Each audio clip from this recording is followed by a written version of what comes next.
She's been a shearer, a teacher and a social worker. More recently, Serena Lyders has found her calling as a traditional healer, working with shearers all around the motu. Janina Schwanneker spoke to Serena about how her rural upbringing helped prepare her for a lifetime of service and giving back to her community. Kia ora, ko whitu matarau te maunga, wai atu tawa, harau te tawaka, ngā te parau te iwi, ko Serena Lyders tōku ingoa.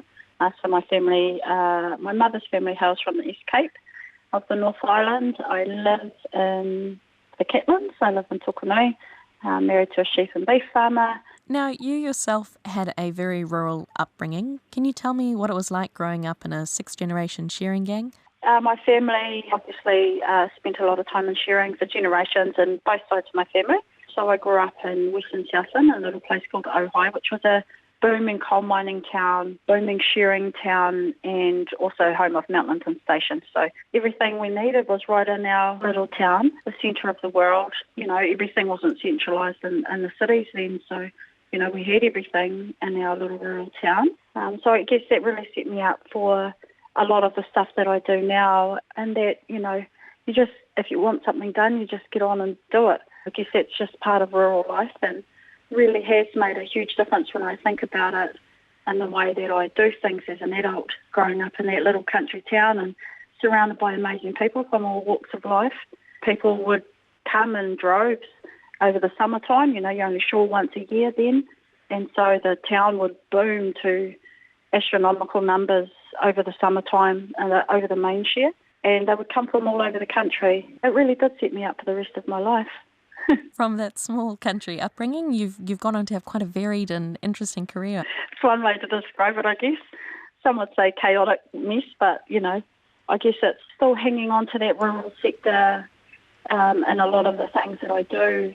Rural woman, part of rural woman, and working in the shearing industry in the way that I do, the capacity that I do.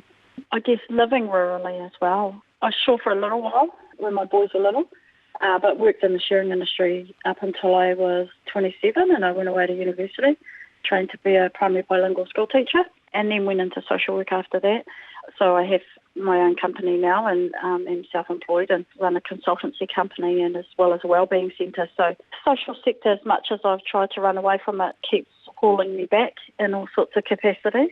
I suppose it is varied when you look at it like that. What was it that led you to start whānau consultancy services? I'd been working for the commissioning agency for whanaora Te Pūtahitanga, and, you know, when you're working at those higher levels of decision making, and you're working across. I was working across the whole South Island and doing a whole lot of stuff there. I kind of got to a point where I was like, actually, I want to make the decisions. I want to have the influence in the way that I practice, and the places and spaces that I can go into comfortably. And so I wanted to be able to practice as myself and not of the values of somebody else or another organisation, or in my eyes it wasn't getting to the people that were important to me, which was the shearing industries. You definitely seem someone who's comfortable wearing many hats, often all at once. What's your next big project or challenge?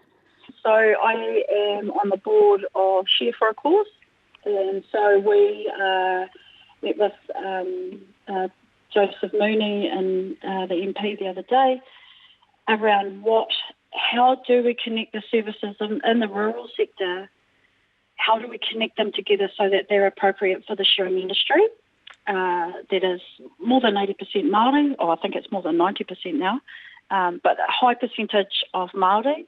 The services are all there. We don't need to recreate the wheel, but how do we make them industry specific and culturally appropriate?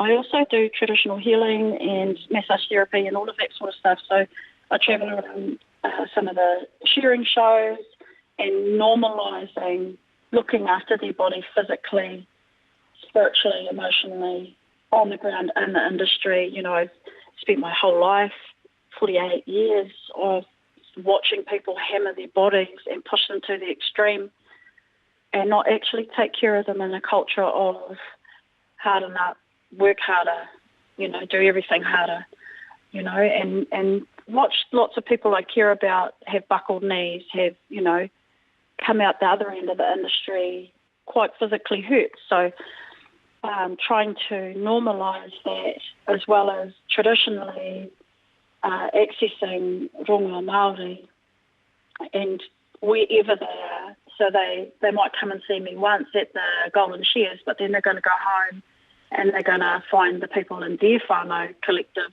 who does traditional healing or who does some of that spiritual stuff. You know, we've got a whole generation, or a whole industry impacted by colonisation and the intergenerational trauma that's associated to that.